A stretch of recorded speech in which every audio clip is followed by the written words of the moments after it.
What's good, guys? Back at it again. I figured I upload a little special in-depth breakdown between Joaquin Buckley versus Colby Covington, last card of 2024. So let's get into it. Let's discuss the exchanges and how each opponent can impose their will on the other opponent. It's going to be a good fight. We'll look at it. Plus 205 for Colby Covington, minus 250 for Joaquin Buckley. It's a pick your poison. Joaquin Buckley by KO on points. Colby Covington by decision, most likely outcome. Seems like Tapology is very favored for Buckley. And we're going to look at a couple of fights, a couple of tape study, and we're going to look at how maybe a 36-year-old versus a 30-year-old can be an elite matchup. So the more I do tape study, the more I realize that this fight is either going to be really, really boring or it's going to be really, really interesting. Nothing in the middle. So we're going to look at Colby Covington, height 5'11", 174, senior. So this was when he was in high school and his wrestling career. Oregon State as a junior in 2010. He wrestled at 174 pounds with a record of 40 wins and 7 losses.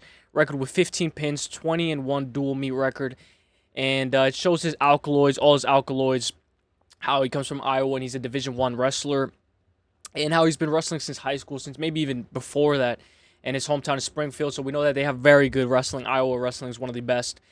But age, father time is the biggest factor. So I went to look at this Storley fight versus Joaquin Buckley. This is a long time ago, though, very long time ago. And this was when he was in Bellator. But if a guy like Storley can get this done, Colby Covington should be watching this type of tape study. So we're less than 2 seconds into the round, 4 minutes and 48 seconds. Shoots a nice double leg. And what I like about these wrestlers is when you spin. So as soon as you shoot the shot, you have to spin. You have to rotate. He rotates with the shot. His hands aren't clasped. He holds, drives through the cage. Look at Buckley. Look at Buckley grabbing the fence. He's grabbing the fence right now. Look. He's grabbing the fence right now. And it shows that his wrestling is nowhere near as good at the time. The ref is going to be on it.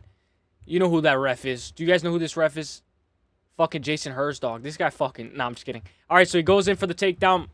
He's going in, trying to clasp his legs. This guy even held the fence, and he still couldn't defend this takedown. Gets a nice little double leg, tries to wrap out him. But we talk about how good is Buckley's get-up game. We can't look at this footage and be like, this is exactly how Buckley's wrestling is. It's improved. We've seen a bunch of footage. We're going to be going over Colby Covington first, and then we're going to go over Buckley, and I have a full thread for Buckley.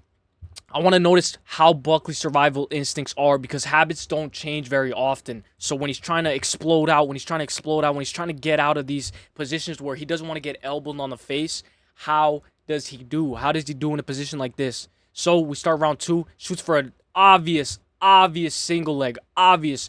I saw this single leg coming from a mile away. He shoots in, misses that. But this is what's important. The relentless chain wrestling. He tries to put his hand on the fence. As he's putting his hand on the fence, he doesn't fight for underhooks at all. Buckley is not trying to get his underhooks in and trying to leverage his opponent up. Storley did an amazing job at going full throttle, clasping his hands. As he clasps his hands, he slowly works this relentless pace. I believe Storley won this fight as well, but we have to look at how Buckley was able to survive even when this guy was in full mount. This guy's just shooting off the rip, just shooting for his life. So this guy's nowhere. I know alkaloid-wise, this guy's a better wrestler than Colby Covington, but in my opinion, I think Colby's a way better wrestler than this guy. But we have to look at this. This is one of the best factors of Joaquin Buckley. His defense when he's on bottom. So he doesn't get cut up easily. He doesn't bleed. He has thick skin. I've never seen Joaquin Buckley bleed at all. So you're not going to get in a position where you can get maybe nice elbows and cut him up open pretty easily. This guy has tough skin, and he's tough as nails. So that's the end of the second round. We go into round 3, and I want to see, this guy's going to shoot a takedown, so how good is it? Are you going to defend this takedown? Are you going to see these takedowns coming? And he's split. We need Buckley to have 10 times better takedown defense. Not even 10 times. It could be 10% better takedown defense than this. Buckley's trying to just push him away, but I believe we've seen Buckley's improve on takedown defense. He tries to wrap the leg. His takedown defense is still phenomenal here. As he defends this sloppy takedown this guy's shooting, he's still shooting for the leg, and his explosive power is what led him to get taken down eventually. So Buckley's trying to fight the leg, and then he eventually rolls over, and he has to give up the takedown. He has to get put on his butt. What I like about Storley, though, is this little leg. He does the same thing as Colby, where he wraps the leg. He wraps the leg right around this guy Buckley's leg. Wrap it around, swoop him down, rotate him down, clasp your hands, grab the arm to pull him down, and then slowly work into half guard, trying to get full mount. And then he's controlling Buckley. He's very slippery, though. Buckley is a guy who's very slippery. This guy's trying to wrestle for his life. And Buckley's still getting up. He's still doing amazing takedown defense with just his physicality. He doesn't have skill to defend the takedown at this point. He's just trying to use all of his strength to defend this takedown, and that's why he gassed. If he used underhooks, if he actually used technique to defend these takedowns, he wouldn't have gassed so hard. So his biggest problem was him gassing, and unfortunately that caused him to lose this fight. It was a very close fight, but in my opinion, I think Jason Herzog sold as a ref in that fight as well. And we're going to look at Colby Covington thread. We're going to look at how Colby Covington can impose his will on a guy like Joaquin Buckley, how he enters into his double legs, his knee picks, single legs, and body locks. So, in my opinion, this freestyle wrestling is way more important than Storley's wrestling. This freestyle wrestling is way more versatile, way more options to go for the takedown. We see that Colby likes to do this head kick into a double leg. And it's it's a good combo. Sometimes it might not work, but if you get him to block the high kick, you get him into a double leg. Right here against RDA, we know Colby was getting taken down by RDA as well. So this was a pretty competitive fight. He won the interim belt off of RDA. We see how RDA has very good takedown defense. And then we're going to just look at this whole entire thread. Out in open space, Covington will look down, throw a high kick, and enter with a double leg. So we saw here, he looks down, enters with a nice little double leg. And I think that thread speaks for itself. Right here, when he is bashed up along the fence, Covington will enter a shot when the opponent swings at his head. So right here, he's forced on the fence. Nice, nice. And I know this footage is very, very old, but we know Colby Covington has been in the game for a while. So right here, when Covington has his opponent near the fence, he will lead with his hands before level changing. So very good. I think this is Brian Barberena. He's trying to distract him with the hands, goes in for a deep, deep, deep double leg takedown. And I like how he positions his head where he wants to take down. Once he gets you there, once he gets you on the fence, he's most likely going to take you down. We saw against Jorge Masvidal, he was trying to defend these takedowns constantly, and it led him to get outstriked by Colby Covington. Colby's trying to work in the clinch, trying to work his game, slowly work these takedowns in. Slowly get to it. He mixes in his striking. His striking is not the best. I will say Buckley's striking is ahead by miles. In this example, Silva throws a rear straight to the rear head kick, which Covington eats, but Covington is able to get the double leg since his opponent is squared his hips to punch and flurry. So we see right here,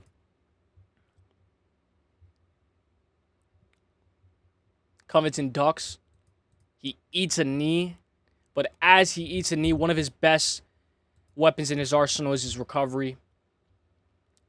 Uses that to get a takedown, beautiful takedown on his opponent. And we know that this is old footage because of the shorts. Another example of him squaring his hips when Covington is backed up.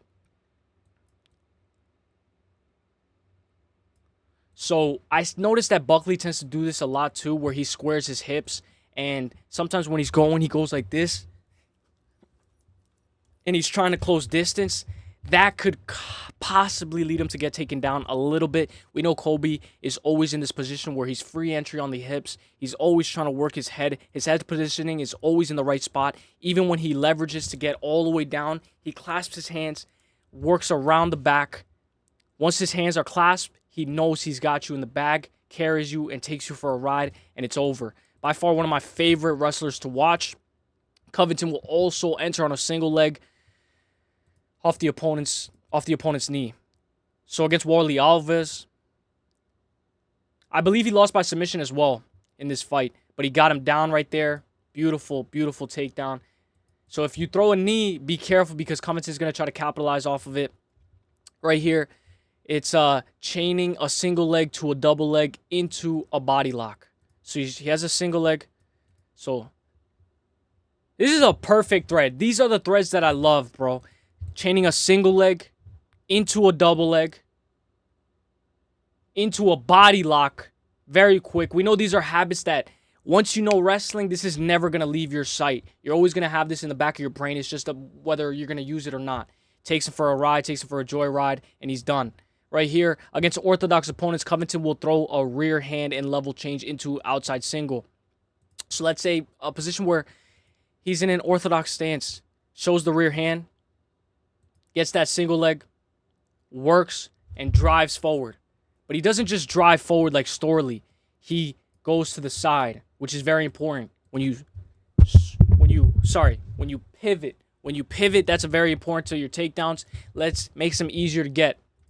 Covington will enter on lazy so Covington will enter on lazy step up low kicks against orthodox opponents. So if they go for a lazy leg kick, Covington's going to grab that, turn it into a single leg, and fulfill it, complete the takedown. We have to mention how Colby Covington did against RDA as well in the collar tie. How he always has his hand positioned. And RDA was able to defend this one successfully, get right back up to his feet, but it still caused time to go. Caused time, build up time. Flying knee into level change when his opponent is near the fence. Very interesting as well. I know against RDA, he shot within the first 10 seconds every single round. So that was pretty good. I expect him to do the same against Buckley. This is something to look out for on Saturday. And this was during the Edwards fight.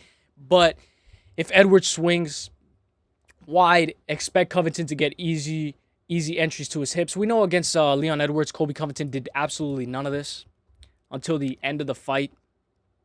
Works his legs, tries to wait for his opponent to square his hips, and then he works for a nice takedown. We have to look at Joaquin Buckley. Joaquin Buckley has been training relentlessly wrestling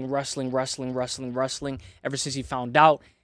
This was in 2022, so this guy has been training wrestling. This guy has been getting better over time, and this is the type of wrestling that I like to see, where you're trying to get the underhooks. He didn't do this in the Bellator fight. So if he can just do something as simple as just getting underhooks to defend the takedown, he can easily get right back up and continue this fight on the feet. I think Buckley is in perfect shape for this fight. At 185, he was 5-4. So it looks like welterweight is his division. He's 5-0, undefeated at welterweight. We have to look at, sorry for the audio, we have to look at his win over Vicente Luque. By far one of my favorite exchanges to watch. When you watch this guy in the pocket, it's almost like a masterclass just waiting to unfold. So we see him. Flying knee. And if I'm zoomed in too much, I'm sorry, guys. It's just to avoid copyright. But if you see the leg kick into him shifting, almost like a Dustin Poirier, but in a different way because he's so explosive, where he shifts into his movement, shifts into a high kick, and he can definitely set up a high kick that can land on Colby Covington. We know when he's on the ground, he might even follow Colby Covington to the ground, might try to land relentless ground and pound. We know he was able to finish Luque in this position. Beautiful ground and pound, beautiful accuracy. So if Colby Covington's in a position where he's on the ground, he failed a takedown, and he ends up on bottom, you know Buckley's going to follow him to the ground, try to finish his ground and pound, his relentless ground and pound. He's going to try to get this win. He's going to try to do anything in his power to get his win. We know Keith Peterson, a little bit of a late stoppage, but that happens with referees at times, as long as the referee stops the fight.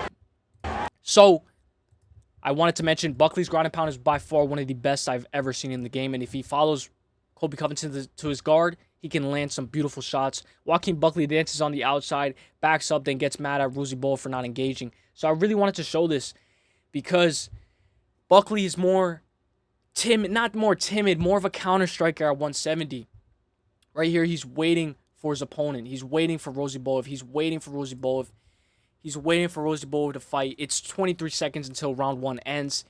Waiting for the counter. He doesn't want to go first because he noticed that every time he gets knocked out, it's because he's getting countered. When he got knocked out against Chris Curtis, he got countered. So he does better when he's the counter puncher. Right here, this is every time Joaquin Buckley has gotten knocked out. I have to see this because once you see Buckley get knocked out, you can see him almost get knocked out in the same way over and over again. So what does he do? He threw a sloppy high kick that Chris Curtis was able to block with his arm. Beautiful left hand right down the middle. And Joaquin Buckley is basically dazed already. Jason Herzog stops the fight. Finally a good stoppage. Perfect stoppage. Then when we see Buckley versus DiCiorio, we know this was at 185. Head kick as well, over the top, right over the temple, stops the fight. Perfect stoppage right there. And Buckley doesn't know where he's at. I don't know if this has to do with them just being that hard hitters, or his chin not being there, or just him getting hit with a shot that he didn't see. Sometimes you can get your chin better, especially if you have a good nutritionist. We see right here, it looks like that shot didn't even land. This was prime Holland in 2020 when he was on a 5-fight win streak, 5 fights in 1 year and won all of them. You have to slow this down by seconds. You can see Buckley was trying to get his movement down, and he gets hit as he's trying to move away. 1-2. Hits him right on the chin. Holland follows, but it's done. Perfect stoppage. He's done. And then right here in a different organization, gets dropped. I don't want to say he's a little chinny, but if you're Colby Covington, fake a takedown and go with a good straight down the middle, and you can probably drop him. Take that with a grain of salt, though. Joaquin Buckley and Caio Borralho got into a heated sparring match. So we know Buckley was at 185. I want to see how he did against Caio Borralho, so I went to go look at some tape. This was a 185 contender who may be a future title contender. We know this guy just beat Jared Cannonier, so he is very good. He's part of the Fighting Nerds. So I want to mention Buckley's habits. A little bit closer to the Buckley of now, the more evolved Buckley. We can already see how far he throws his entire body into the shot. Throws his entire body into the shot, and he does the shift. He does the shift where he goes, and then he puts all of his weight into the next punch, and that shift is not for 1-2. The 1-2 can miss, but it's for the 3-4 to hit. We know on Wonderboy he was able to hit. You know, he does this beautiful ducking into his punches to leverage his power. Caio Borralho had good defense. Caio Borralho does get hit. He tries to land a straight. If you're trying to land on Buckley, you have to throw combinations. You can't just land, not this evolved Buckley. This is a new version of Buckley. We see he's trying to swing for the fences. This is sparring. But you can still see his habits where he ducks. He ducks as he's shifting. As he's shifting, he ducks. And he doesn't do that good on the back foot still. So he still has some of the same deficiencies as he had. But that doesn't mean he's going to lose to a guy like Colby Covington. I think, if anything, this is extraordinary sparring footage that I've seen against Caio Borralho. The fact that he's able to hang in the pocket with a guy like Caio Borralho. The fact that this guy is able to swing away with Caio Borralho, and they trained, basically sparred together. They both get better from this practice. He says this guy is no joke. Buckley says this guy is no joke. This guy's a future contender. Watch. That's what he says about Caio Borralho. And I think iron sharpens iron, so that's a perfect sparring. And then right here, I want to mention how Buckley went for his own takedown against Wonderboy. If this is cut out, it is because copyright reasons.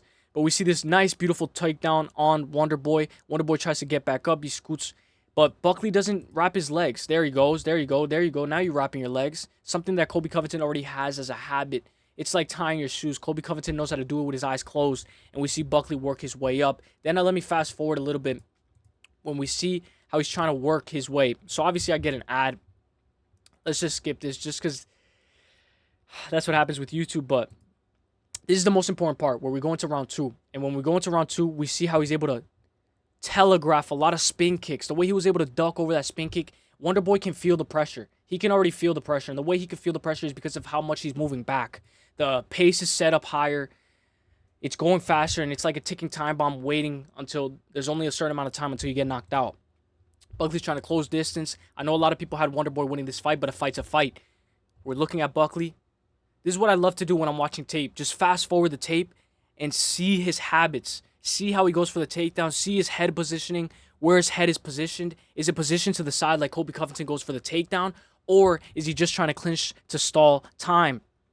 And then right here, we see right here where he's in this striking range. He waits for a counter. He just keeps waiting. He keeps waiting. He keeps waiting. We're going to see this during the Colby Covington fight where he's just waiting and he's just staring and he's scared to, not scared, but he's just waiting to counterpunch and he's waiting to unload his punches. He's waiting to just download data and then finally unload, and then he finally clips you. This guy Buckley is a new version. This is 2.0 Buckley. And the reason why I had to show the Wonderboy footage was because he mixed in cage control, body shots, with an overwhelming amount of pressure on Wonderboy. Mixed in the takedowns, mixed in everything.